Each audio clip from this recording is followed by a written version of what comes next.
జీవాధిపతి అయిన తండ్రి, మీ ఘనమైన నామానికి స్తోత్రాలు చెల్లిస్తూ ఉన్నాం.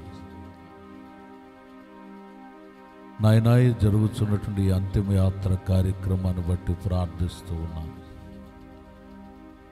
తండ్రి, నీకే స్తోత్రం, స్తోత్రం, స్తోత్రం. తండ్రి గారి యొక్క దేహాన్ని ప్రభువైన స్వామి సాగనంపబోతూ ఉండగా ఈ కార్యక్రమంలో నైనా నీ కృపను మీరు తోడే నిలపండి. ప్రతిదీ కూడా సవ్యంగా జరిగినట్లుగా మీరు సహాయం చేయండి. కుటుంబ సభ్యులకు నాయన ప్రతి ఒక్కరికి ఆధారకరమైనటువంటి మాటలు మీ వాక్యపు లేఖనాలలో నుండి మీరు ప్రత్యక్షపరిచి ధైర్యపరిచి ఆదరించమని వేడుకుంటూ ఉన్నాం. కృపగలిగిన మీ రెక్కల నీడలో భద్రతను మీరు అనుగ్రహించండి తండ్రి. ఈ కార్యక్రమం అంతయు కూడా నాయన ఆద్యంతంగా మీరు తోడే నిలిచి గొప్ప కార్యాలు మీరు జరిగించి ఘనమైన నామానికి మహిమ తెచ్చుకొనమని యేసు క్రీస్తు ప్రశస్త నామంలో అడుగుచున్నాము పరమ తండ్రి, ఆమేన్. కూడి వచ్చిన మీ అందరికీ ప్రభు పేరట వందనాలు. నాన్నగారు తన పరుగుని తుదముట్టించి విజయోత్సవంగా తన జీవితాన్ని, తన పరుగు పందెంలో విజయోత్సవంగా తన పరుగును ముగించి ప్రభు సన్నిధికి చేర్చబడ్డాడు. ఒక మాటలో చెప్పాలంటే పాత నిబంధనను గమనించి చూస్తే మట్టికి మట్టిగాను, దుమ్ముకు దుమ్ముగాను, ధూళికి ధూళిగాను, మట్టిలో నుంచి పుట్టావు గనుక మట్టిలో చేర్చబడాలి అని ఓల్డ్ టెస్టిమెంట్ చెప్తా ఉంది. అయితే రోమాపత్రికలో ఒక వాక్యం అపోస్తలుడైన పౌలు ఒక మాట అంటున్నాడు. రోమాపత్రికలో అపోస్తలుడైన పౌలు తన గురించే తను మాట్లాడుకుంటూ ఒక విలువైన ఒక మాటను అన్నాడు, ఆలోచింపజేసే ఒక మాట.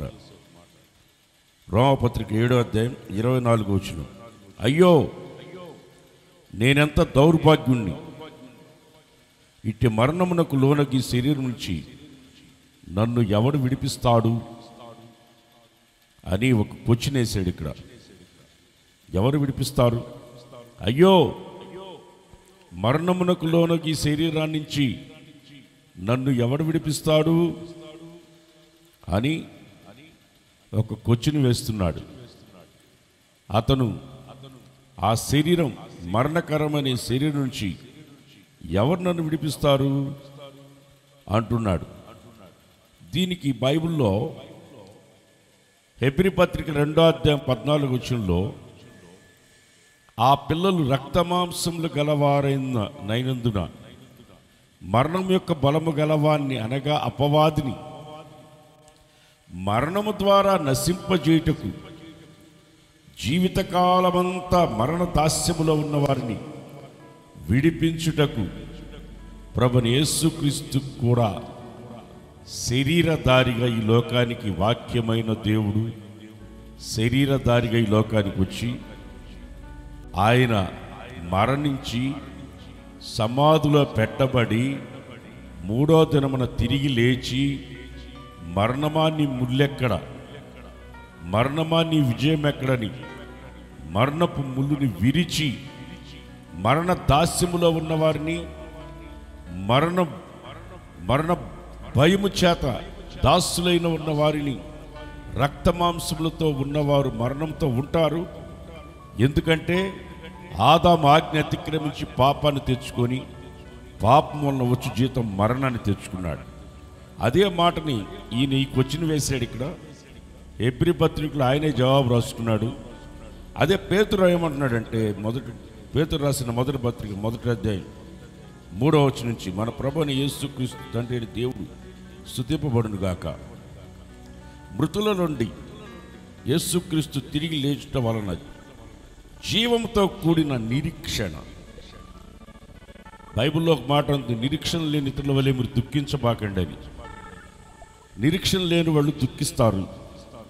ఇక్కడ ఎప్పుడైతే యేసుప్రభు మృతుల్లోంచి తిరిగి లేచాడో జీవంతో కూడిన నిరీక్షణ మనకు కలిగినట్లు, అనగా అక్షయమైనది, నిర్మలమైనది, వాడబారిన స్వాస్థ్యం మనకు కలుగునట్లు ఆయన మృతులలో నుంచి తిరిగి లేయటం వలన మనకు కలిగిన లాభం ఏంటంటే, మనకు కలిగిన నిరీక్షణతో కూడిన మాట ఏంటంటే, అక్షయమనేది, వాడబారనది, తేజోవాసుల స్వాస్థ్యం. పాత నిబంధన భక్తులు ఎప్పటి నుంచో ఎదురు చూస్తున్న దేవుడు కట్టే నిత్య నివాసం, చేతి పని కాక దేవుని చేత కట్టబడుతున్న ఒక నిత్య నివాసం పరలోకములో నాకుంది అన్నట్లుగా బైబిల్లో అపోస్తలుడైన పౌలు అన్నట్లుగా నాన్నగారు కూడా తన భక్తిగా జీవించాడు, పిల్లల్ని భక్తిగా పెంచాడు, ఒక బిడ్డను సేవకిచ్చాడు. ఈరోజు సేవలో విజయోత్సవంగా ముందుకు వెళ్తున్నాడు. దావీదు సేవకుడు కుమారుడైన రమేష్ పాస్టర్ గారు ఈరోజు ఎంతోమంది పిల్లల్ని కంటారు కానీ దేవునికి ఇవ్వరు. అయితే ఈ గర్భములో నుంచి దేవుడు ఒక వ్యక్తిని సేవకి ఎన్నుకోవడం అనేది చాలా ఆశీర్వాదకరమైన విషయం. ఒక మాట చెప్పాలంటే నాన్నగారు ఎప్పుడు నేను వచ్చినా చాలా ఆప్యాయతగా నన్ను పలకరిస్తాడు. నేను పోయే దగ్గర పలకరించేవాడిని. నాకు ఆరోగ్యం బాగలేనప్పుడు కూడా నేను నెల్లూరు ఒకసారి వస్తే దగ్గరికి వచ్చి జాగ్రత్త, ఆరోగ్యం జాగ్రత్త అని నన్ను పరామర్శించిన ఒక మంచి తండ్రిలాగా నన్ను పరామర్శించాడు. అలాంటి వ్యక్తి దీర్ఘాయువు చేత ఆయుష్ కలిగి పిల్లలను చూసి, బైబిల్ చెప్తుంది నరుని ఆవి 70 ఏళ్ళు, అధిక బలమైతే 80 ఏళ్ళు, అయినను దాని వైభవం ఆయాసం దుఃఖమే అనుంది. అయితే ఆయన ఆయాసపడకుండా, దుఃఖపడకుండా సంతోషంగా తన జీవితాన్ని ముగించుకొని దీర్ఘాయువు కలిగి తృప్తి కలిగిన జీవితాన్ని జీవించి విజయోత్సవంగా తన జీవితాన్ని ముగించుకొని ప్రభు దగ్గరికి వెళ్ళిపోయాడు. ప్రతి ఒక్కరూ మనం వెళ్ళాల్సిందే. దీన్ని బట్టి మనం తెలుసుకోవాల్సింది ఏంటంటే, ఒక రైల్లో అందరు ఎక్కామనుకోండి, ఎవరి స్టేషన్లో వాళ్ళు దిగేస్తారు. ఆయన స్టేషన్ వచ్చింది, ఆయన దిగేశాడు. తర్వాత మళ్ళీ మనం ఒకరి తర్వాత ఒకరు చివరిలో ట్రైన్ ఆగిపోద్ది, అందరినీ దించేస్తారు. అర్థం కాలేదా? ఈ దిగనంటే కూడా రైలు నుంచి తెంతకు తోసేస్తారు. ప్రతి ఒక్కరు మరణించాల్సిందే. మరణాన్ని తప్పించుకునేవాడు ఎవడు లేడు. కానీ అయ్యో ఈ మరణమునకు లోనకి శరీరాన్ని చెవుడు విడిపిస్తాడని అపోస్తలుడైన పౌలు చెప్పి, ఇదిగో మృతుల్లోంచి క్రీస్తు లేయటం వలన తేజోవాసుల పరిశుద్ధుల స్వాస్థ్యం మన కొరకు ఎదురు చూస్తుందన్న నిరీక్షణతో కూడిన మాట ఈ కుటుంబానికి ఆదరణకరంగా, ఆశీర్వాదకరంగా, నిరీక్షణ లేని ఇతరుల వల్ల దుఃఖించకుండా ధైర్యంగా కుటుంబాన్ని మనం ఎంతమంది వచ్చి ఓదార్చలేం. అందుకని యేసుప్రభు మృతుల్లోంచి తిరిగి లేయటం వలన ఆయన, నేను వేరొక ఆదరణకర్తను పంపిస్తాను, ఆయన మిమ్మల్ని ఆదరిస్తాడు, ఓదారుస్తాడని నిత్య ఆదరణకర్తగా పరిశుద్ధాత్మను పంపించి ఉన్నాడు. ఆ పరిశుద్ధాత్ముడు ఆ కుటుంబాన్ని ఆదరించి ఓదార్చునుగాక. ఒకడు 100 మంది పిల్లలు కానీ సరైన రీతిలో సమాజ్ చేయబడకపోతే వానికంటే పడిపోయిన పిండం గతి మేలు అని బైబిల్లో చెప్తుంది. వానికంటే పడిపోయిన పిండం గతి మేలని. ఈరోజు నాన్నగారు ఈ అంతిమ యాత్ర పరిశుద్ధుల మధ్యలో, దైవ సేవకుల మధ్యలో దీవెనకరంగా, ఆశీర్వాదకరంగా ఇలా జరగటం ఇది దేవుని యొక్క సంకల్పం. ధనవంతుడు చనిపోయెను, పాతి పెట్టబడెను. దరిద్రుడు చనిపోయెను, దేవదూతలు వచ్చి తీసుకుని వెళ్ళాను. ఎంత వ్యత్యాసం ఉందో చూడండి. ఈ రెండిట్లో విలువైనది దేవుని సన్నిధికి వెళ్ళడం. మరణం అనేది ప్రతి ఒక్కరిని కన్నీళ్లు పెట్టిస్తుంది. యేసు ప్రభు కూడా కన్నీళ్లు విడిచెను అని బైబిల్లో ఉంది. కానీ ఆయన ఈ లోకానికి వచ్చింది కన్నీళ్లలో ఉన్న వారిని, మరణములో ఉన్న వారిని ఆయన విడిపించడానికి వచ్చాడు, విడిపించాడు, విజయోత్సవంగా తిరిగి లేచి వెళ్ళిపోయాడు. ప్రపంచంలో మరణం అంటే భయపడని గుంపు ఉంది, అది క్రీస్తుని నమ్ముకున్న బిడ్డలే. ఈరోజు ఆయన ప్రభుని నమ్ముకున్న బిడ్డగా ఆయన జీవితంలో కడశ్వాస వరకు నమ్మకంగా పిల్లల్ని పెంచిన తండ్రిగా, కుటుంబానికి, సంఘానికి విశ్వాసిగా, ఆశీర్వాదకరంగా అనేకులకి దీపస్తంభం మీద పెట్టబడిన సాక్షిగా అనేకులకి జీవిస్తూ తన కడశ్వాస వరకు జీవితాన్ని ప్రభువులో జీవించి తన జీవితాన్ని ముగించుకున్నారు. ఇది ఒక విజయోత్సవమైన దినం. ఆయన ఈ ప్రయాసాలన్నీ మాని ప్రశాంతంగా దేవుని సన్నిధికి వెళ్ళిపోయి ఉన్నారు. అక్కడ కన్నీళ్ళు ఉండవు, ఆకలి ఉండదు, దుఃఖం ఉండదు, రోగం ఉండదు, సూర్యుడు ఉండడు, చంద్రుడు ఉండడు. అక్కడ యుగయుగాలు ఉండబోయే ఒక రాజ్యం, దేవుని చేత కట్టబడుతున్న నిత్య నివాసం, నిత్యములో యుగయుగాలు ఉండడానికి ఎక్కడి నుంచి వచ్చాడో తండ్రి దగ్గర నుంచి, ఆ తండ్రి దగ్గరికి ఆయన ఆనందంగా సంతోషంగా వెళ్ళిపోయాడు. బ్రతికున్న మనం కూడా ఒకరోజు వెళ్ళబోతున్నాం. అదే ఎబ్రీ పత్రిక 5వ అధ్యాయంలో, కొరింథీ రాసిన 2వ పత్రిక 5వ అధ్యాయం 7వ వచనంలో, మనము ఈ శరీరంతో మనం ఉన్నాం కనుక ప్రభువుకు దూరంగా ఉన్నామని ఎరిగి భయము భక్తి కలిగి జీవించమని బైబిల్ చెప్తుంది. కనుక మనం భయభక్తి కలిగి ఈ శరీరంతో ఉన్నంతకాలం జాగ్రత్తగా జీవించి ప్రభు సన్నిధికి ఒకరోజు వెళ్ళబోతున్నాం. కనుక మనం చేసిన మంచి మనతో వస్తుంది, మనం చేసిన చెడు మనతో వస్తుంది. ఎవరి వాని క్రియల చొప్పున దేవుడు ప్రతిఫలం ఇస్తాడు. కనుక మనం ఈ లోకంలో బ్రతికున్నంతకాలం జాగ్రత్తగా జీవించాలని, ఇటువంటి మంచి మరణం, దేవునికి ఇష్టమైన మరణం, ఆయన మరణించాడు కనుక ఇటువంటి మంచి మరణం అందరికీ రాదు. కొంతమంది ఆవిష్ తీరి చనిపోతారు, కొంతమంది అర్ధాంతరంగా యాక్సిడెంట్లే చనిపోతారు, కొంతమంది వాళ్ళంతటా వాళ్ళే ఆత్మహత్యలు చేసుకుని చనిపోతుంటారు.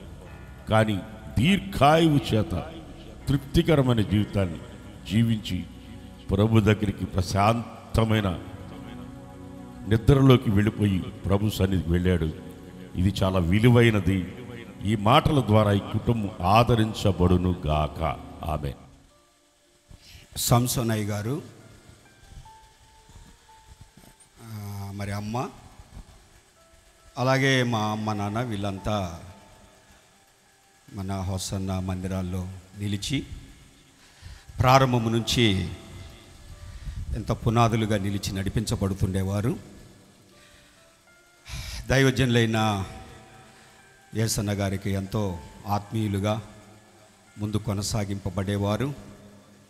సేవకులు తెలియచేసిన రీతిగా కుటుంబం ఎంతో చక్కటి భయభక్తులు కలిగిన కుటుంబం. అయ్యగారికి 3 కుమార్తెలు, 2 కుమారులు. 3 కుమార్తెల్లో 2 కుమార్తెలు ప్రభు సన్నిధానానికి చేర్చబడ్డారు.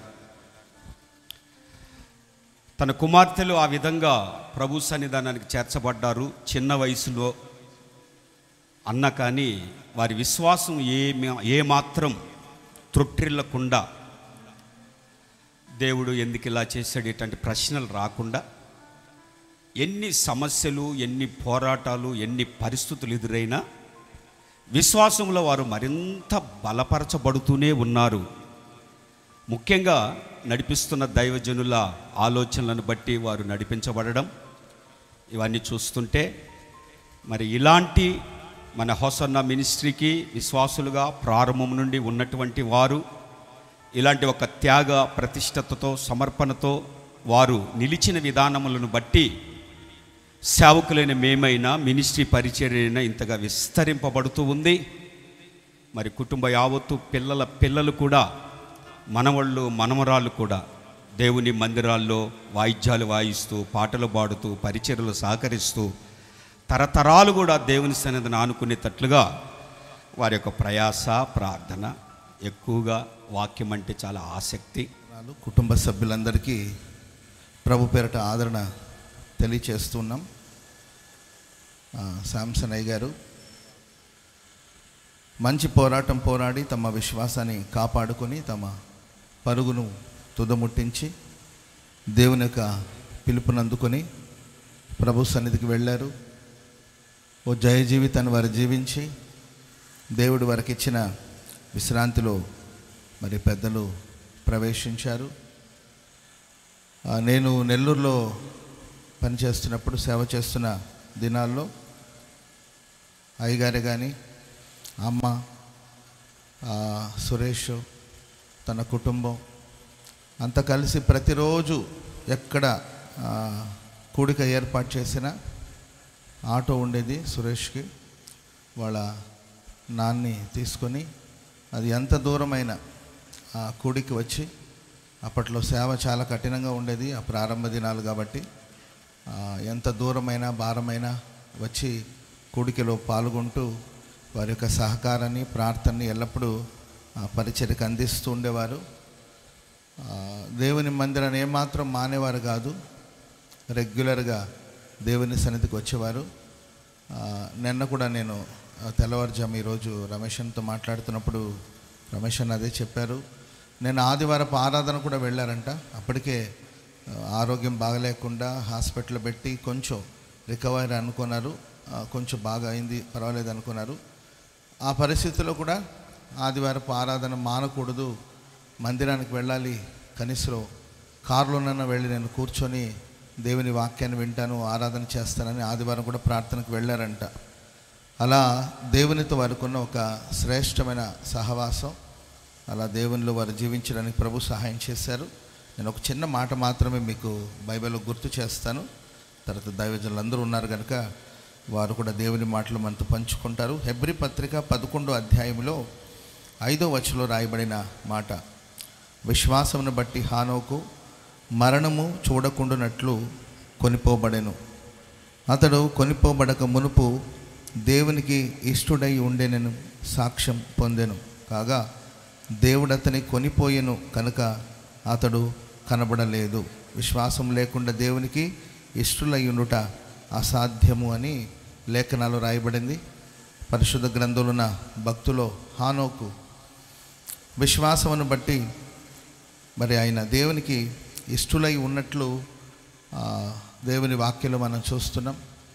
భూమి మీద ఎంతోమంది పుడుతున్నారు, ఎంతోమంది చనిపోతూ ఉన్నారు, మరణం అందరికీ వస్తుంది. కానీ భూమి మీద మనం జీవించిన దినాలలో దేవునికి ఇష్టలుగా మనం జీవిస్తున్నామా, దేవుని చిత్తానుసారంగా మనం బ్రతుకుతున్నామా అనేది మనం ఆలోచించుకోవలసిన అవసరం ఎంతైనా ఉంది. కొందరు తమ ఇష్టాలు నెరవేర్చుకోవడానికి కోసం తమ ఇష్టానుసారమైన జీవితాన్ని జీవిస్తూ ఉంటారు. కొందరైతే ఎదుటి మనిషిని సంతోషపెట్టాలని, ఎదుటి మనిషి యొక్క ఇష్టాలు నెరవేర్చాలని లోక సంబంధమైన కార్యక్రమాలు కొనసాగించబడుతూ ఉంటారు.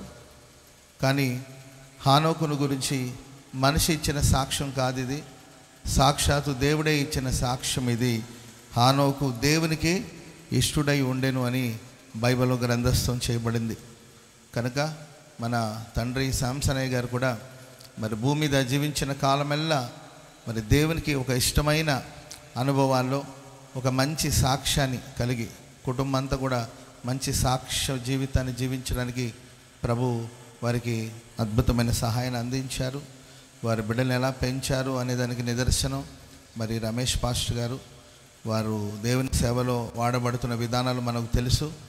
మరి ఆ తల్లి ప్రార్థన, ఆ తండ్రి యొక్క ప్రోత్సాహాన్ని బట్టి మరి ఈరోజు దేవుని సేవలో ఇంత ఎత్తుకు ఎదగడానికి మరి ఆ తల్లిదండ్రులు చేసిన ప్రార్థన, వాళ్ళు అందించిన కృషి, వారు ప్రోత్సహించిన ప్రోత్సాహం కాబట్టి దేవునికి ఇష్టడుగా హానోకు సాక్ష్యం పొందినట్లు బైబిల్లో చూస్తున్నాం.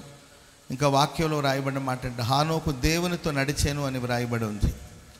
చివరి వరకు ప్రభు ఆయన మహిమలో చేర్చుకునేంత వరకు కూడా హానోకు దేవునితో నడిచినట్లు లేఖనాలు రాయబడి ఉంది. కొంతమంది ఆరంభ దినాల్లో అద్భుతంగా నడుస్తారు, కాలక్రమేణా కృపకు దూరం అయిపోతూ ఉంటారు. మరి దేవుని ఇంట్లో అడుగుపెట్టిన ఆనాటి మొదలుకొని మరి శాంసన్ గారు కూడా ఆ దేవునిలోనే నిలిచి ఉన్నారు. ఈ విశ్వాస పరుగు పందెంలో ఎన్నో పోరాటాలు వచ్చాయి, ఎన్నో ఆపదలు వచ్చినాయి, ఎన్నో అవమానాలు వచ్చినాయి, ఎన్నో కష్టాలు వచ్చినాయి.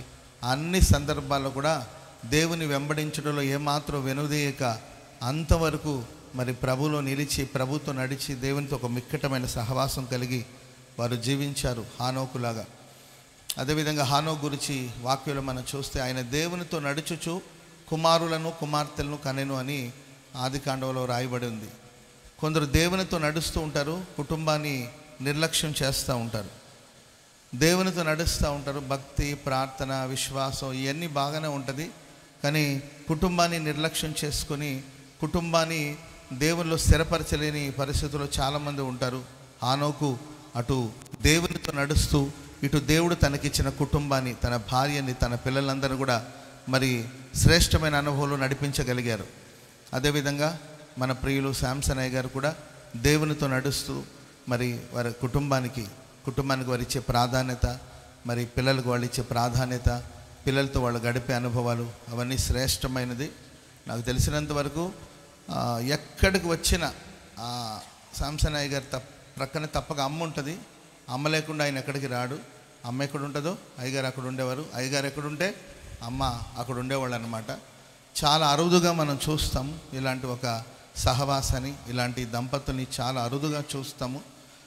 అంత ప్రేమగా ఒకరి మీద ఒకరికి మిక్కటమైన ప్రేమ, పిల్లల మీద ప్రేమ, చాలా బాధ్యతగా వాళ్ళు కొనసాగించబడమే కాకుండా దైవభక్తిలో, దేవుని ప్రేమలో కుటుంబం అంతా పెంచి ముందు కొనసాగి మరి ఈరోజు దేవుని యొక్క పిలుపుని అందుకొని ప్రభు సన్నిధికి చేరి ఉన్నారు. మనందరికి ఒక శుభప్రదమైన నిరీక్షణ ఉంది.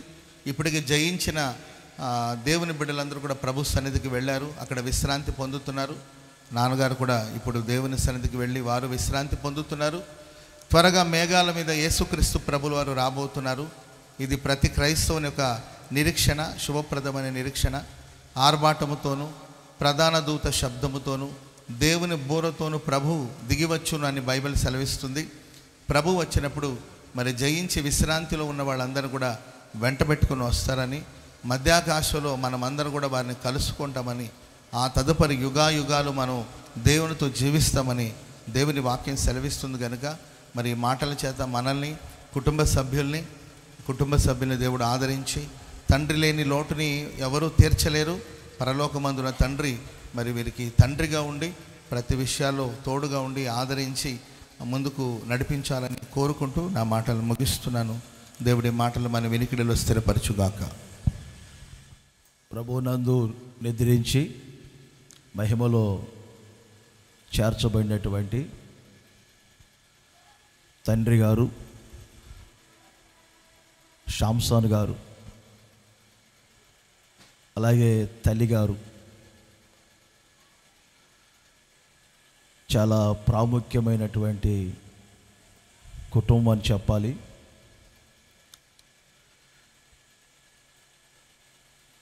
ఎప్పుడు మేము నెల్లూరు వచ్చినా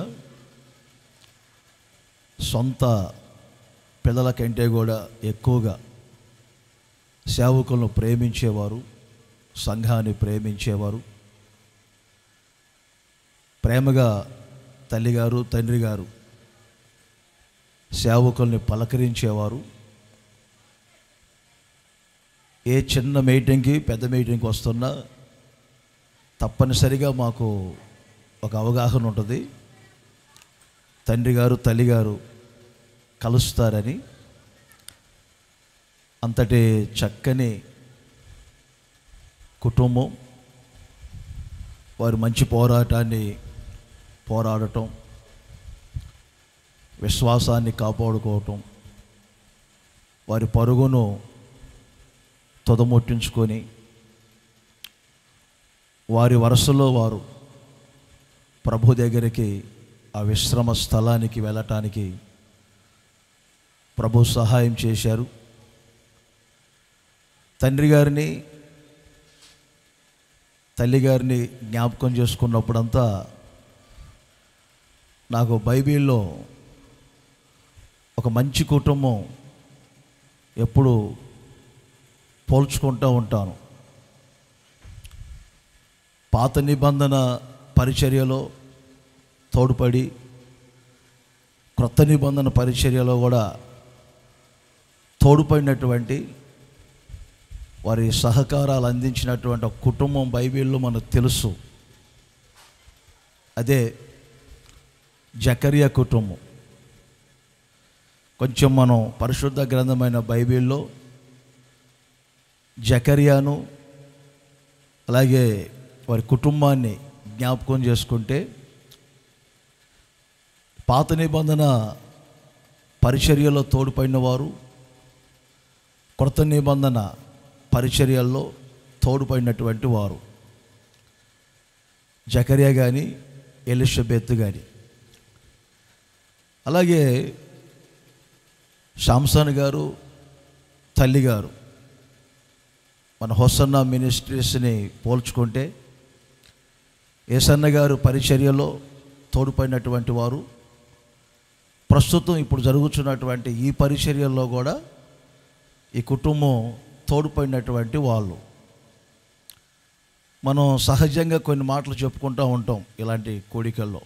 జకరియా గురించి వ్రాయబడిన మాటలు, వారు సేవ చేయు దినములు సంపూర్ణమైనప్పుడు వారు తన ఇంటికి చేరెను వెళ్ళినని మనం చూస్తాం బైబిల్లో.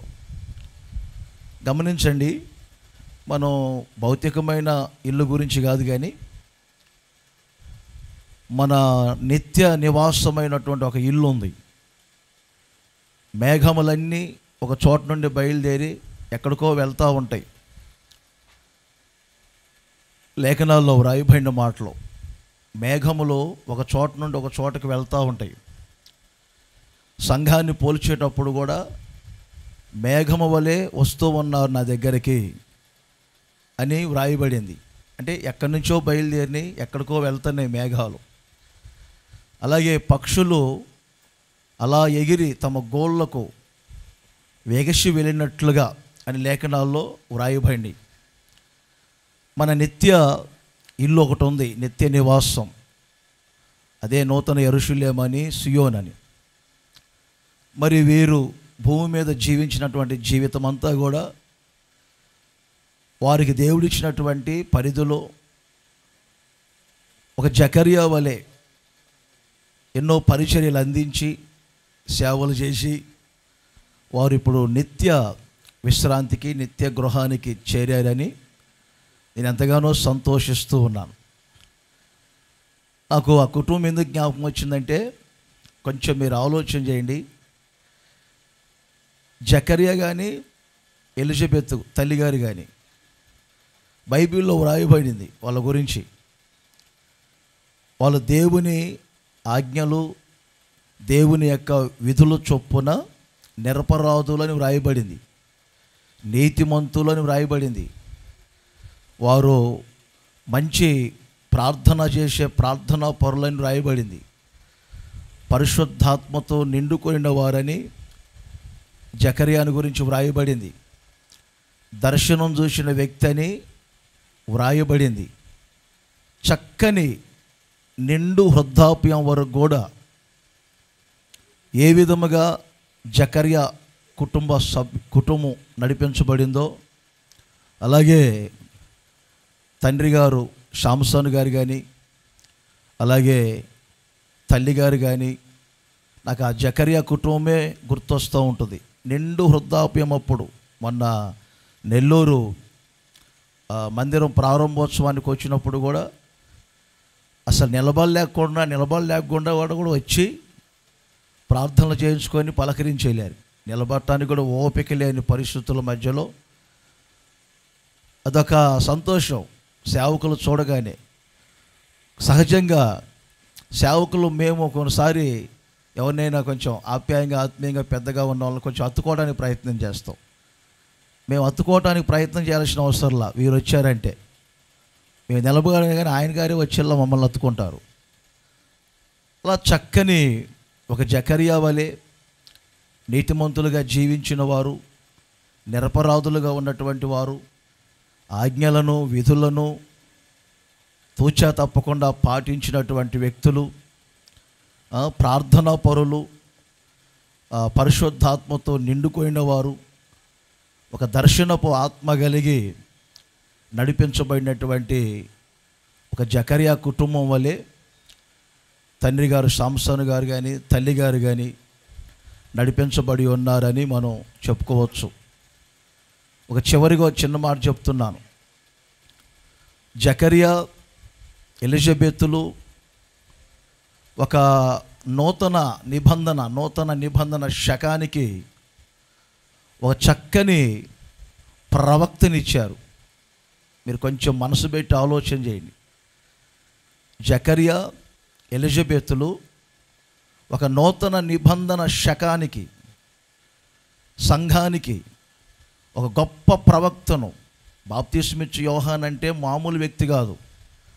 కొత్త నిబంధన పరిచర్యలకు చాలా సిద్ధపరిచే మార్గాన్ని సిద్ధపరిచే వ్యక్తిగా ఉన్నవారు, గొప్ప ప్రవక్త అని వ్రాయబడింది. అనేకుల హృదయాలను ప్రభు వైపు త్రిప్పేవారని వ్రాయబడింది. మంచి వైరాగ్యం కలిగిన వారని బాప్తిస్మిచ్చు యోహాను గురించి వ్రాయబడింది. ఒక నూతన నిబంధనకు ఏ విధముగా జకరియా ఎలిజబెతులు యోహాన్ని ఎలా జన్మింపజేశారో ఇక మనం చెప్పుకునే విషయాలే. వీరిద్దరూ హోసన్నా మినిస్ట్రీస్కి, సర్వ ప్రపంచానికి ఒక గొప్ప దైవ సేవకుల్ని ఇచ్చినటువంటి కుటుంబం ఈ కుటుంబం. ఈ రోజున మనమంతా సేవకులంగా ఇక్కడ నిలిచి ఉన్నారంటే రమేష్ పాస్టర్ గారిని బట్టి, వారు తండ్రి గారిని బట్టి అనే సంగతి మనందరికీ తెలుసు. మరి అన్నిటిని మనం పోల్చుకుంటూ, మరి వారు మన మధ్యలో లేనప్పటికీ వారి వంతులో వారు మహిమలో చేర్చబడ్డారు. ఒక రోజు వస్తుంది, నాకు దైవ సేవకులు చెప్పినట్లుగా మరలా మనం తండ్రిని చూడబోతూ ఉన్నాం. వారు తమ ఇంటికి వెళ్ళి విశ్రమిస్తున్నారు. బైబిల్లో వ్రాయబడింది, విలువైనది మరణం, అలాగే ధన్యకరమైనది, మేలుకరమైనది, లాభకరమైనదని ఎన్నో విషయాలు వ్రాయబడినాయి. భౌతికంగా వారు ఇక నిద్రిస్తున్నారని వాక్యం చెబుతుంది. నిత్య విశ్రాంతిలో వారు ఉన్నారని నేను నమ్ముతూ ఉన్నాను. మరి వారి లేని లోటును పరలోకపు తండ్రి ఈ ఇంటికి తండ్రిగా ఉండి, తల్లిగారికి, అలాగే కుమారులకి, అలాగే కుమార్తెలకి, కుటుంబాలన్నిటికీ ఒక తండ్రిగా ఉండి బాధ్యతలు తీసుకొని, శ్రద్ధలు తీసుకొని నడిపించాలని, కుటుంబ సభ్యులందరినీ ధైర్యపరిచి ఆదరించాలని నేను మనస్ఫూర్తిగా కోరుకుంటూ ఈ మాటలు ముగిస్తూ ఉన్నాను. ఈ అంతిమ యాత్రకి సమకూర్చబడిన సేవకులు, ఆత్మీయులు, బంధువులు, స్నేహితులు, శ్రేయోభిలాషులందరికీ ప్రభు పేరట వందనాలు తెలియపరుస్తున్నాను.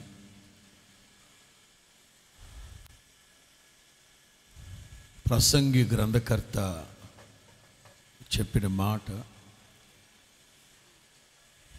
విందు జరుగుతూ ఉన్న ఇంటికి వెళ్ళి ఆ విందులో పాలు పొంది సంబరాలు చేసుకోవడం కంటే కూడా మరణము ఉన్న ఇంటికి వెళ్ళి వాళ్ళని ఆదరించండి. అదే కోణంలో అక్కడికి వెళ్ళిన వాళ్ళందరూ బ్రతికున్నారు గనక మరణం తర్జ్యమనే సంగతి మనస్సులో గుర్తుంటుంది వాళ్ళకి అని సామెతల ప్రసంగి గ్రంథకర్త అంటారు. ఇవాళ మనం అందరమీ సరే సేవకులమైతే మాకు వేరే పని లేదనుకోండి, కానీ బంధువులు, విశ్వాసులు, అలాగే వారికి పరిచయస్తులైన క్రైస్తవులు, క్రైస్తవేతరులు ఇవాళ ఈ విధంగా ఎందుకు కలుసుకున్నాము, విందు సంబరాలు జరిగి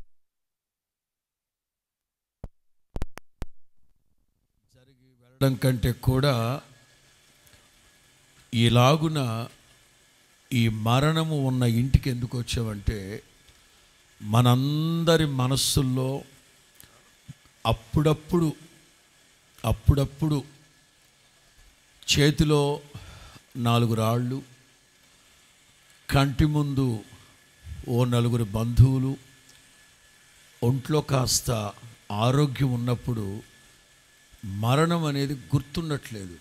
అందుకే ఎటు పడితే అటు, ఎలా పడితే అలాగా, ఈవెన్ ఆత్మీయులమి, దేవుని బిడలమి ఈ లోకాన్ని వదిలిపెట్టి వెళ్ళాలి, ఈ లోకం అశాశ్వతము, నిత్య రాజ్యానికి వెళ్ళాలి అనే ఆ స్పృహ కూడా కోల్పోతున్నారు క్రైస్తవులు.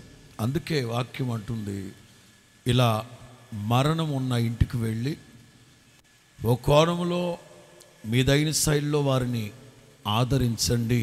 తెస్సలోనికి పత్రిక మనకు తెలుసు, ఈ మాటల చేత ఒకళ్ళని ఒకళ్ళు ఆదరించండి. ఆదరించడానికి వచ్చాం. రెండో కోణంలో మన యొక్క అంతం, బ్రతుకున్నాం గనక మనకు కూడా మరణం తథ్యం గనక కాస్త ఆలోచించుకుంటే మంచిది అని వాక్యం హెచ్చరిస్తుంది. ద్వితీయోపదేశకాండం 32లో 2 సార్లు ఉంటుంది ఈ మాట. నా జనులు జ్ఞానము తెచ్చుకొని తమ కడపటి స్థితి ఎలా ఉండబోతుందో ఆలోచించుకోవడం మంచిది. ఇక ఆ వాక్యం ప్రక్కన పెడితే, నీవు నీ దేవుని దృష్టికి మంచివాడవు అని అనిపించుకుంటావు. ఇదిగో ఇవాళ నాన్నగారి ఈ అంతిమ యాత్రకు చేరి వచ్చిన మనమందరము గుర్తుపెట్టుకోవాల్సింది ఏమిటంటే, దేవుని దృష్టికి మంచివాడవు అని అనిపించుకుంటావు. ఇప్పటివరకు రాజు పాస్టర్ గారు చెప్పారు కదా, జకరియా, ఎలిజబెత్ వాళ్ళిద్దరూ దేవుని దృష్టికి నిరపరాధులుగా, నిందారహితులుగా నడుచుకున్నట్లుగా మనం బైబిల్లో చూస్తాం. ఈ కుటుంబంతో నాకు రమేషు సేవకు వచ్చి, లేక రమేష్ని సేవకు వదిలిపెట్టి వెళ్ళేటప్పుడు వచ్చిన ఆ రోజు నుంచి నాకు ఈ కుటుంబం బాగా తెలుసు. ఒక విధంగా నా మట్టుకు నేను ఆలోచిస్తూ ఉంటాను, 3 కొడుకులు నాకు అని అనుకుంటుంటారేమో ఆయన అప్పుడప్పుడు అని అనిపిస్తూ ఉంటుంది. ఎందుకంటే రమేష్కి ఏమైనా తీసుకొస్తే బట్టలే కానీ, స్వీటే కానీ, అది ఏదైనా సరే ఇద్దరికి తెచ్చేవాళ్ళు. బట్టలే కానీ, స్వీటే కానీ, ఏదైనా. ఇక అప్పటి నుంచి నాకు తెలుసు. ఇవాళ ఎంతమంది ఇక్కడ ఎందుకు వచ్చామంటే, కేవలం ఆయన దేవుని దృష్టికి మంచివాడు అని అనిపించుకోవడమే కాదు, ఇదిగో ఈ వేల మంది బంధువులు, సేవకుల మధ్యలో కూడా మంచివాడు అని పేరు పొందారు గనుకనే ఈ మంచి వ్యక్తి మరణించారు, ప్రభువు నందు నిద్రించారు గనక వెళ్ళి కలవాలి, పరామర్శించాలి అని మనం అందరం ఇక్కడికి వచ్చాం. చాలామంది వ్యవహారికంగా మాట్లాడేటప్పుడు అంటూ ఉంటారు, పాపం చాలా మంచోడు. దానికి ముందేమన్నారు, చాలా మంచోడు అనే దానికి పాపం చాలా మంచోడు. ఎందుకో మంచోళ్ళకే పాపం తగులుద్దా అన్నట్లుగా ఉంటుంది. మంచోళ్ళని గురించి ఉద్దేశించి మాట్లాడేటప్పుడు పాపం చాలా మంచోడు అంటాం. అదే దుర్మార్గు గురించి మాట్లాడేటప్పుడు దుర్మార్గుడు అని అంటాం, కానీ పాపం అంటగట్టం వాళ్ళకి. మంచోళ్ళకే అంటగడుతూ ఉంటారు పాపం. లోకం యొక్క వ్యవహారం అలాగే ఉంటుంది. కానీ నాన్నగారు మాత్రం దేవుని దృష్టికి మంచివాడు అని అనిపించుకొని పిల్లల పిల్లల పిల్లల తరాన్ని చూసి వాళ్ళ కొరకు అహర్నిశలు ప్రార్థన చేస్తూ ఓ నిండు ముదిమిలో సంపూర్ణమైన వయస్సు, మోషే చెప్పినట్లుగా ఆయుష్కాలం 70, అధిక బలముంటే 80, ఇంచుమించు 80 సంవత్సరాల వయసులో ప్రభువునందు నిద్రించడానికి వారి పట్ల దేవుడు వాత్సల్యాన్ని చూపాడని చెప్పడంలో ఏ సందేహం లేదు. గతంలో వచ్చిన గత 4-5 సంవత్సరాలుగా ప్రపంచమంతటా ప్రాణాంతకమైన వ్యాధులు సంభవించిన, ఇందాక అమ్మ చెప్తా ఉంది, మనవాళ్ళు మనవరాళ్ళకైనా కరోనా వచ్చింది కానీ నాన్నకు కానీ నాకు కానీ అస్సలు రాలేదయ్యా, దేవుడే మమ్మల్ని కాపాడండి. వాటన్నింటినీ జయించుకొని 80 ఏళ్ళు పూర్తి చేసుకోవడానికి వారి పట్ల వాత్సల్యాన్ని కనపరిచారు. ఇప్పుడు నేను చెప్పబోయే మాటలు దేవుని దృష్టికి మంచివాడు అని దేవుడు ఎంచుకోవడం, దేవుడు ఎన్నిక చేయడం ఒక వంతు అయితే, వారితో ఉన్న అనుబంధాన్ని బట్టి పరిశుద్ధ గ్రంథంలో కొంతమంది భక్తుల్ని సరిపోలుస్తూ మాట్లాడడం మంచిదని నాకు అనిపించింది. మొదటిగా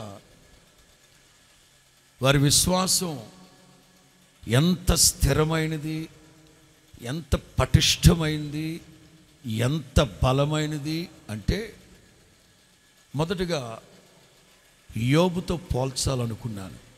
ఎందుకంటే 2 కుమార్తెలు చిన్న వయసులోనే ప్రభువునందు నిద్రించి, అలాగే వాళ్ళ పిల్లలు తల్లి లేని పిల్లలై ఇన్ని బాధల మధ్యలో కూడా ఎక్కడ విశ్వాసపు పునాదుల మీద నుంచి చెదిరిపోకుండా, అస్సలు వేసమంత కూడా అస్సలు అటు ఇటు తొనకుండా ప్రతిరోజు నేను ఆ మధ్య ఎప్పుడో భయంకరమైన తుఫాన్లో అనుకుంటాను, ఇక్కడెక్కడో నెల్లూరు ప్రక్కన ఏదో పల్లెటూరులో చర్చ్ ఓపెనింగ్ అయితే మన విశ్వాసులు అందరూ పెద్దగా రాలేదేమో కానీ వీళ్ళిద్దరు మాత్రం వచ్చే వర్షంలో కూర్చొనే ఉన్నారు కూటంలో. నాకు ఎంత ఆశ్చర్యం అనిపించిందో. ఒకటి, వారు ప్రభువుని విశ్వసించింది ఈ క్రైస్తవ్యంలో అడుగుపెట్టినప్పుడు, లేక ప్రభువుని విశ్వసించినప్పుడు ఏ విశ్వాసంతో ఎంత పర్సెంటేజ్ ఆఫ్ ఫెయిత్తో అడుగుపెట్టారో, యోబులాగా కుటుంబంలో అంతటి శ్రమ వచ్చిన మేబీ తోటి ఉద్యోగస్తులు, బంధువులు తోలనాడు ఉండొచ్చు, కించపరుచుండొచ్చు, మూర్ఖుడు అని ఉండొచ్చు, ఎన్ని మాట్లాడినా అవేమి పట్టించుకోకుండా దేవుని దృష్టికి మంచివాడు అని అనిపించుకోవడానికి దేవుడే ఇచ్చారు, దేవుడే తీసుకున్నారు అనే ఒక విశ్వాసం, మంచి పోరాడడం, విశ్వాసాన్ని కాపాడుకోవడం అంటే ఇది కాదా? దీనికి ఆయన నిదర్శనం కాదా? 2,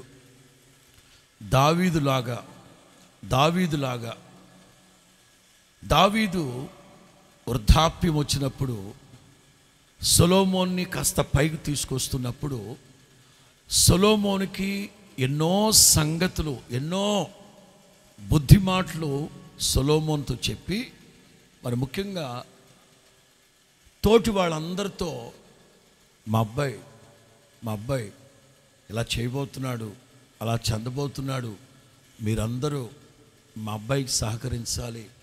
ఒక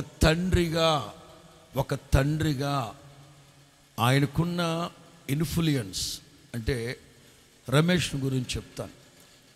97 సెమినార్ అయిపోయిన తర్వాత రమేష్ని సేవకు అప్పగించడానికి వచ్చినప్పుడు, అప్పుడు మొట్టమొదట నన్ను కలిసి వాళ్ళు చెప్పిన మాట, అయ్యా అబ్బిని వదిలిపెట్టి వెళ్తున్నానయ్యా, నువ్వే చూసుకోవాలి అబ్బిని, చిన్నోడు కదా, నువ్వే చూసుకోవాలి అబ్బిని అని చెప్పారు. నాకు అందులో ఆయనలో దావీదు యొక్క సంస్కారం కనిపించింది. గమనించండి, ఒక మాస్టర్ ఉన్నాడు, స్కూల్లో 50 మంది విద్యార్థులకి వాళ్ళ భవిష్యత్తును గురించి వాళ్ళని ప్రోత్సహించి వాళ్ళని ఇన్స్పైర్ చేసేటప్పుడు ఏం చెప్తారు తెలుసా? స్టూడెంట్స్, మీ కాళ్ళ మీద మీరు నిలబడాలి, మీ స్వశక్తి మీద మీరు నిలబడాలి, మీ జ్ఞానం మీద మీరు నిలబడాలి, మీ తెలివితేటల మీద మీరు నిలబడాలి, మీకున్న స్కిల్స్ మీద మీరు నిలబడాలి అని మీ కాళ్ళ మీద, మీ శక్తి మీద ఇన్ని చెప్తాడా? ఇంటికి వచ్చి కొడుకు ఆ మాట చెప్పడు. కొడుకు ఏమంటాడు తెలుసా? నువ్వు ప్రయత్నించరా, నేనున్నాను కదా, వాళ్ళతో నేను మాట్లాడతాను అంటే తండ్రి తనకున్న ఇన్ఫ్లుయెన్స్. అలాగే దావీదులాగా కొడుకుని ప్రథమ ఫలాన్ని సేవకు అప్పచెప్పి, అదిగో ఆ రోజు నుంచి రమారమి 27 సంవత్సరాలు దాటింది రమేష్ సేవలోకి వచ్చి. మొన్న కలిసినప్పుడు కూడా, అయ్యా అబ్బి నీకు జాగ్రత్త చూసుకోయ్యా, నేను అంటాను ఆయన నాయకుడు సంస్థలో, ఎంతైనా అబ్బి కదయ్యా నువ్వు దగ్గరుండి చూసుకోయా అంటే, ఒక తండ్రి యొక్క ఆరాటం. దావీదులాగా పిల్లలు కోల్పోయినప్పుడు ఒక యోబులాగా, ఒక అహరోన్లాగా ప్రతిష్ఠితుడై ఆ కుమారుణ్ణి సేవలోకి పంపించి, కుమారుడు దేవుని పని చేస్తున్నప్పుడు ఆ దావీదు తన సబార్డినేట్ సమకాలికులతో రిక్వెస్ట్ చేసినట్లుగా, అలాగ ఒక కొడుగ్గా, తమ్ముడిగా నువ్వు చూసుకుని ఆయన చాలా ఇవన్నీ ఆయన చూసినప్పుడు వారి విశ్వాసము దేవుని పట్ల.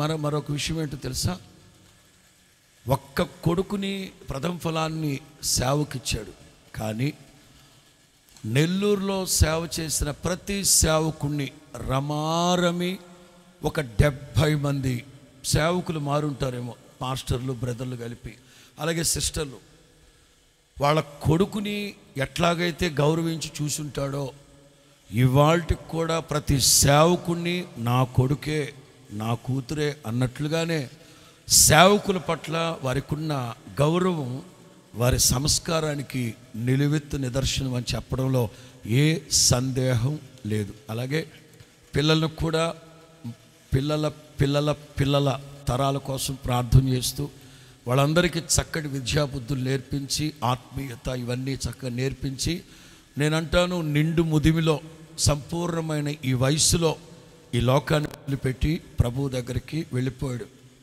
పెద్దగా ఇబ్బంది పడకుండా, ఆయాసము దుఃఖం అనేది ఎక్కువ కాలం లేకుండా, షార్ట్ వాయల్, లిటిల్ వాయల్, కొంచెం శ్రమపడి వెంటనే మహిమలోకి వెళ్ళిపోయారు. వారు లేకపోవడం అమ్మకి చాలా లోటు. అదేందా చెప్తా ఉంది, 56 సంవత్సరాలు నా చెయ్యి పట్టి నడిపించారయ్యా నాన్న, నా వల్ల కావట్లేదంటే, వదిలిపెట్టి వెళ్ళాలి, లోకాన్ని వదిలిపెట్టి వెళ్ళాలి. ఇక మీదట ఈ కుటుంబానికి, వారందరికీ సాక్షాత్తు ప్రభువే కాపరిగా, తండ్రిగా, ఆలోచనకర్తగా, నిజమైన స్నేహితునిగా, వారు లేరు అన్న లోటు ఎక్కడ కనిపించకుండా పరిశుద్ధాత్మని సంపూర్ణమైన ఆదరణ ఆ కుటుంబస్తులకి, బంధువులందరికీ కలగాలి. ప్రత్యేకించి రమేష్ మరింత ధైర్యముగా ఇర్మియా గ్రంథంలో రాజు పాస్టర్ గారు ఎప్పుడు చెప్తా ఉండేవారు, నాకు చాలా ధైర్యం ఇచ్చింది ఆ మాట, మా తమ్ముడు చనిపోయినప్పుడు చెప్పిన మాట. ఇక దీని గురించి కాకుండా రెట్టించిన ఉత్సాహంతో ఇంతకాలం మా నాన్న ఈ లోకంలో ఉండి చూశారు, ఇక మీదట మహిమలో అక్కడి నుంచి నా తండ్రి నా పరిచయం చూడబోతున్నారన్న ఆ రెట్టించిన ఉత్సాహంతో ధైర్యంగా పరిచయం ముందుకు కొనసాగాలని చెప్తూ ఈ నా మాటలు ముగిస్తూ ఉన్నాను. ఈ మాటలు ప్రతి ఒక్కళ్ళ హృదయాల్లో పరిశుద్ధాత్ముడు స్థిరపరచును గాక.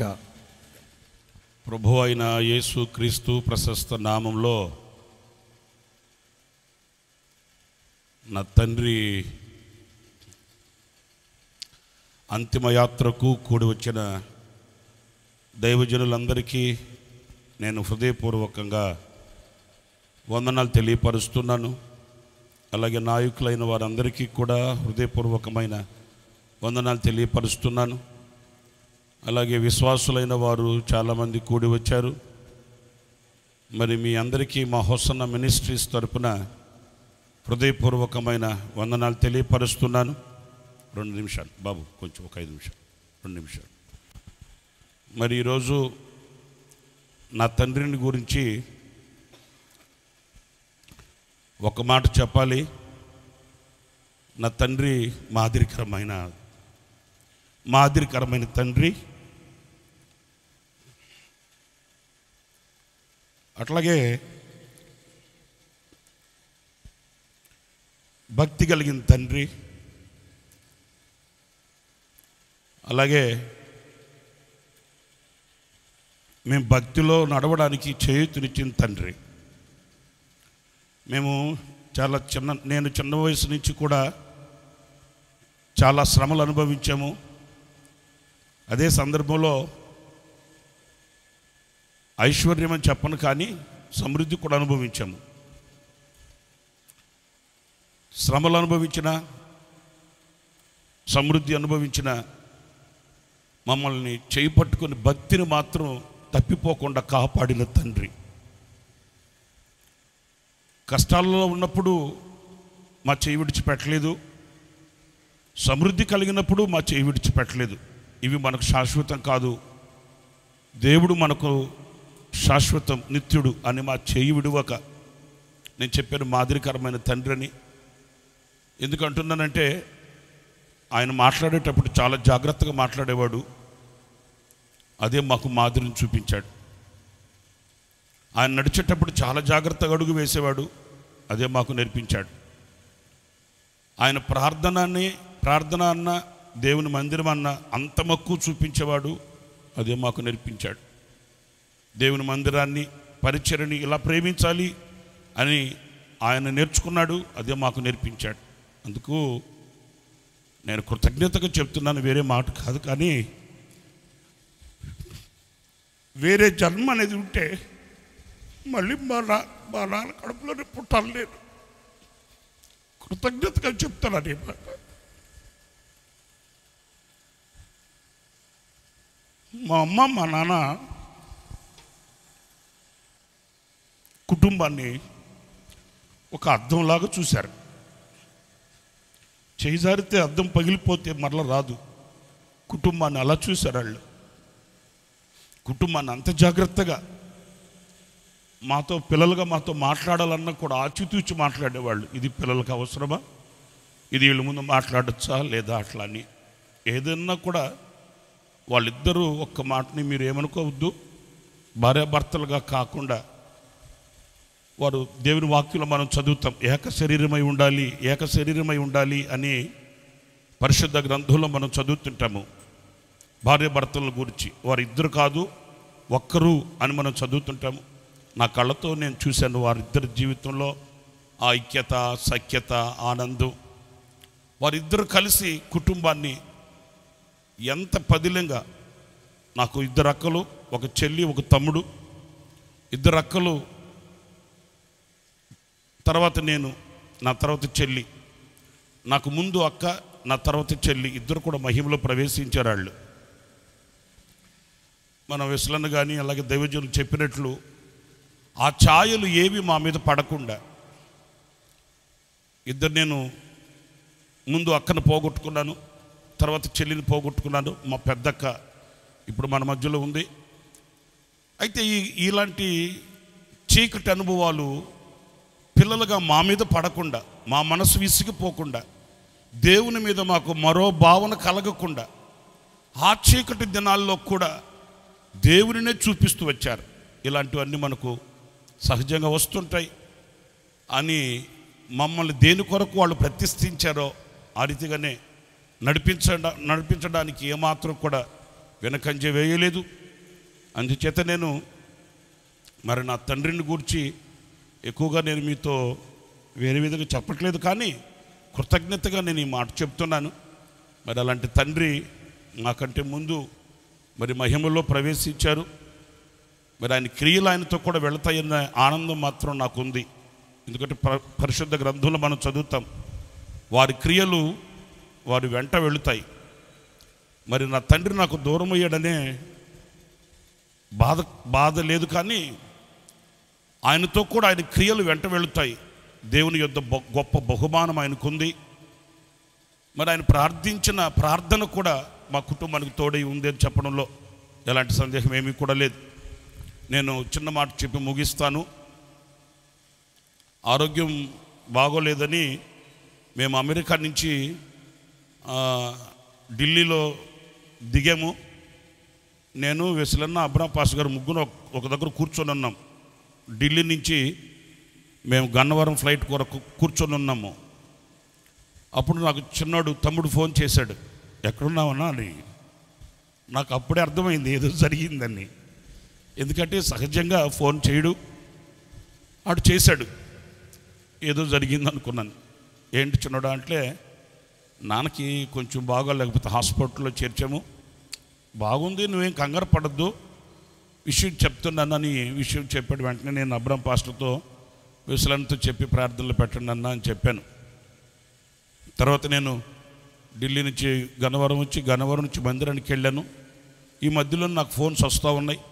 అమ్మ ఫోన్ చేసింది, నాయనా నువ్వు కంగారు పడకు, నాన్నకు బాగానే ఉంది, నువ్వేం ఆలోచించద్దు, కాకపోతే కొంచెం బాగాలేకపోతే హాస్పిటల్లో చేర్చాము, నువ్వు వీలు చూసుకొని రా నాయనా అని చెప్పింది అమ్మ. సరే నేను మందిరానికి వెళ్ళి తిన్నగా వచ్చేసాను ఇక్కడికి. హాస్పిటల్లో వెనకే హాస్పిటల్, అక్కడికి వెళ్ళి కలిశాను. కలిస్తే అప్పుడు మాట్లాడట్లేదు, అన్కాన్షియస్లో ఉన్నట్టుగా ఉన్నాడు. 2 రోజుల తర్వాత మరలా ఆయన కాన్షియస్లోకి వచ్చాడు. నేను ఆయనతో చెవి దగ్గరికి వెళ్ళి నానా అని పిలిస్తే చేపట్టుకొని పలకరించాడు. ఎప్పుడు వచ్చావు అన్నాడు. నేను నిన్నొచ్చాను అంటే, మరి వస్తే కనబడలేదేంటి అన్నాడు. లేదు ఇక్కడే ఉన్నాను నేను అన్నాను. సరే మాట్లాడాను 2-3 నిమిషాలు, ఎక్కువసేపు మాట్లాడించకూడదంటే వచ్చేసి నేను మరలా నాకు మీటింగ్లు డేట్ ఇచ్చున్నానని వెళ్ళిపోయాను. నేను వెళ్ళిపోయిన తర్వాత మరుసటి రోజుకి బాగా కాన్ఫరెన్స్లోకి వచ్చేసాడు, బాగా మాట్లాడుతున్నాడు. చిన్నాడు వీడియో తీసి నాకు పెట్టాడు, బాగున్నాడు, నువ్వేం కంగారు పడద్దు అట్లని. సరేనని నేను ఆ వీడియో చూసి బాగైపోయాడు అనుకున్నాను. తర్వాత డిశ్చార్జ్ అయిపోయింది, ఇంటికి వచ్చాడు. ఇంటికి వచ్చిన తర్వాత కూడా ఆ పరిస్థితుల్లో చిన్నోడిని అలాగే స్వప్నాన్ని అందరిని కూర్చొని పెట్టుకొని ఆయన ఆ పరిస్థితుల్లో కూడా ఆయన చెప్పిన మాటలు చాలా ధైర్యంగా మాట్లాడాడు. అంట మీరెందుకు భయపడుతున్నారు, భయపడకండి, దిగులు పడకూడదు, దేవుడు మనకు తోడుగా ఉన్నాడు. ఏ విషయంలో మీరు భయపడితే దేవుని చేతిలో నుంచి వ్యాజ్యం మీరు తీసుకున్నట్టు అవుతుంది, మీరు భయపడద్దు.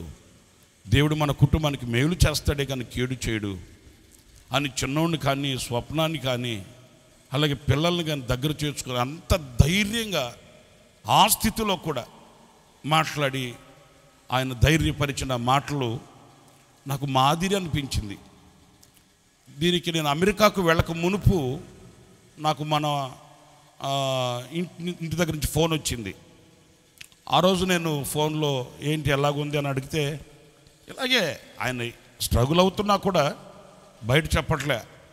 సరే ఏంటి ఎలాగుంది అట్లాగంటే బాగానే ఉందంటున్నాడు కానీ తినట్లేదని చెప్పారు. సరే ఒకసారి చూసేసి వెళ్దాం, ధైర్యం చెప్దామని వచ్చినప్పుడు కూడా ఇదే ఆ రోజులో ఆరోగ్యం ఎలా ఉందని వస్తే సంస్థ ఎలా ఉంది, సంస్థలో అన్నోళ్ళంతా ఎలా ఉన్నారు, సేవకులంతా ఎలా ఉన్నారు, నాన్న సంస్థలో మేమంతా బాగానే ఉన్నాం, నీకు ఆరోగ్యం ఎలా ఉందంటే నైనా నాకేంటి నాకు బాగానే ఉంది, సంస్థలో ఫలానా సేవకులు ఎవరు, ఫలానా సేవకులు ఎక్కడున్నారు, ప్రత్యేకంగా పేర్లు పెట్టి కొంతమందిని ఫలానా సేవకులు ఎక్కడున్నారు, ఫలానా సేవకులు ఎక్కడున్నారు లిస్ట్ అడుగుతున్నాడు. నేను సందమాయించి చెప్పి అంతా బాగానే ఉన్నాం, మేము అమెరికాకు వెళుతున్నాం, మేమంతా సేవకులుగా వచ్చిన తర్వాత కలుస్తాను, ధైర్యంగా ఉండు, ఆరోగ్యం జాగ్రత్త అని చెప్పి ఏమాత్రం జంకడం కానీ కంగారు పడడం కానీ నాకు ఇలా ఉంది ఎలా ఉందని భయపడడం కానీ భయపెట్టడం కానీ ఆయన దగ్గర లేనే లేదు. ఇలాంటి మంచి మాదిరికరమైన తండ్రిని దేవుడు నాకు ఇచ్చినందుకు నేను ఎంతైనా ధన్యుణ్ణి. మరి మమ్మల్ని ప్రేమించి నా తండ్రిని కూడా మీరు ప్రేమించి మీరంతా కదలి వచ్చారు. మీ ఆప్యాయతకు, మీ ప్రేమకు, మీ అభిమానానికి నేను మీకు శిరస్సు వంచి నమస్కరిస్తూ నేను మీకు కృతజ్ఞుడిని వందనాలు తెలియపరుస్తున్నాను. అలాగే మరి దైవజనులందరూ వచ్చిన కార్యక్రమానికి వచ్చినటువంటి దైవజనులందరికీ కూడా ప్రత్యేకంగా నాయకులైన వారికి, దైవజనులకి అందరికీ హృదయపూర్వకమైన వందనాలు తెలియపరుస్తూ, ఒక 3 కిలోమీటర్లు ఉంటుంది ఇక్కడ నుంచి చింతారెడ్డిపాలెం మన మా సొంతూరది, అక్కడ కార్యక్రమం జరుగుతుంది. పునరుద్ధానుడైనటువంటి యేసయ్య, సర్వశక్తి కలిగిన నీ నామంలో ప్రార్థిస్తున్నాను తండ్రి.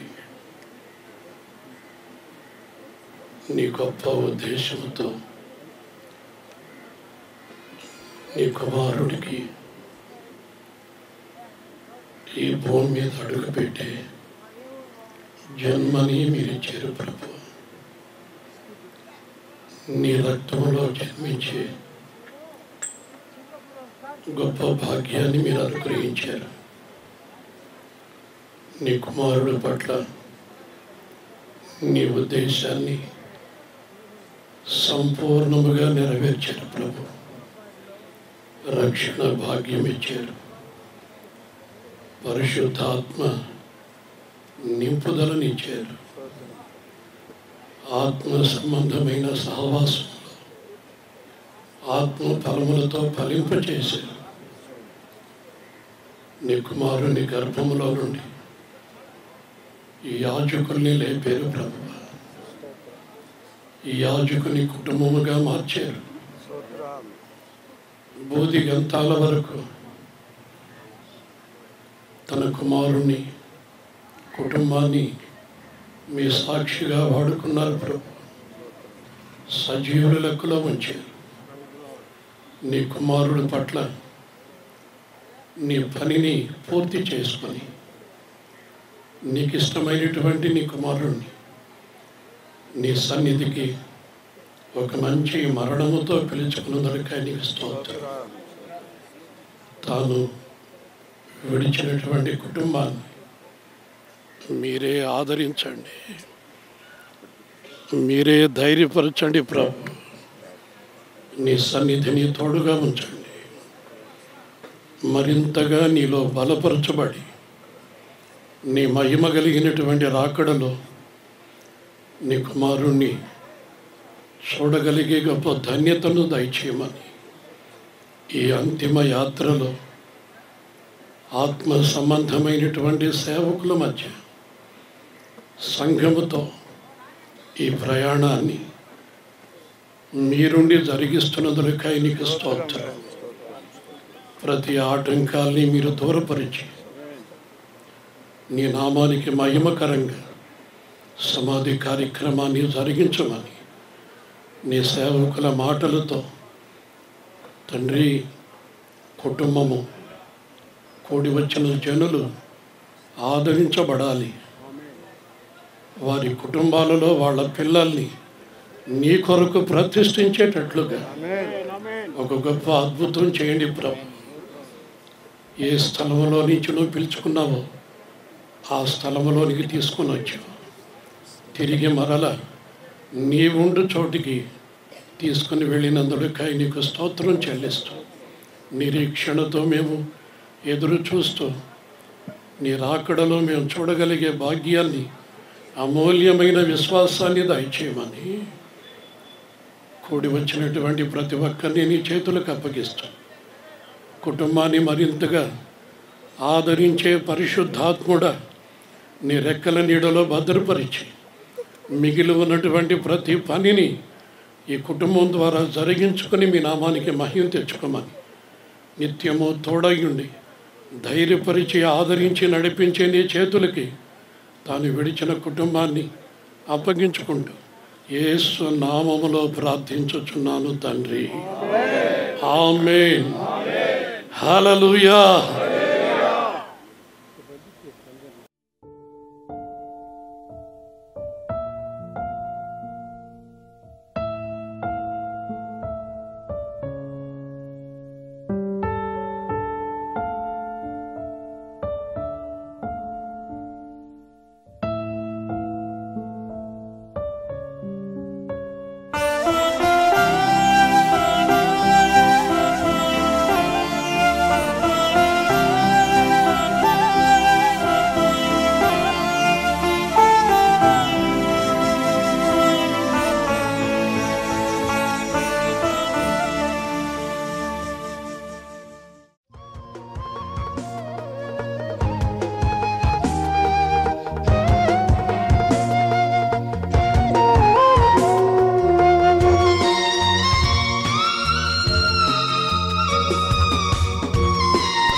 ప్రాణేశ్వరుడైన యేసుని కొరకై